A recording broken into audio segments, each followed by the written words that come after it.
Lokmat karate चॅम्पियनशिपमध्ये संस्कृती देवर्डेची सुवर्ण पदकावर मोहोर. 16 वर्षाखालील कुमिते गटात प्रथम क्रमांक पटकावत चमकदार कामगिरी. शिवराज इंग्लिश मीडियम स्कूलच्या विद्यार्थिनीवर अभिनंदनाचा वर्षाव. लोकमत कॅम्पस क्लब आणि चाणक्य मार्शल आर्ट्स बहुउद्देशीय संस्था कोल्हापूर यांच्या संयुक्त विद्यमाने आयोजित राज्यस्तरीय लोकमत कराटे चॅम्पियनशिप 2026 स्पर्धेत शिवराज इंग्लिश मीडियम स्कूलची विद्यार्थिनी संस्कृती पांडुरंग देवार्डे हिने दैदिप्यमान कामगिरी करत सुवर्णपदक पटकावले. कोल्हापूर येथील राम गणेश गडकरी हॉल इथं झालेल्या या स्पर्धेत राज्यभरातील नामांकित कराटेपट्टूंनी सहभाग घेतला होता.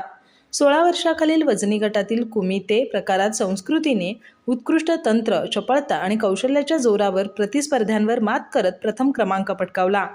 तिच्या या उल्लेखनीय यशाबद्दल संस्थेचे अध्यक्ष किसनराव कुराडे, उपाध्यक्ष ॲडव्होकेट दिग्विजय कुराडे, सचिव डॉक्टर अनिल कुराडे तसंच शाळेचे मुख्याध्यापक ए.बी. पाटील यांनी तिचा पुष्पगुच्छ देऊन सत्कार केला आणि पुढील वाटचाली शुभेच्छा दिल्या. या यशासाठी संस्कृतीला क्रीडा शिक्षक किरण कावणेकर आणि काशीनाथ बारामती यांचे सातत्यपूर्ण मार्गदर्शन लाभले. तिच्या या यशामुळे शिवराज इंग्लिश मीडियम स्कूलच्या क्रीडा क्षेत्रातील नावलौकिकात भर पडली असून तिच्यावर सर्व स्तरातून अभिनंदनाचा वर्षाव होतोय.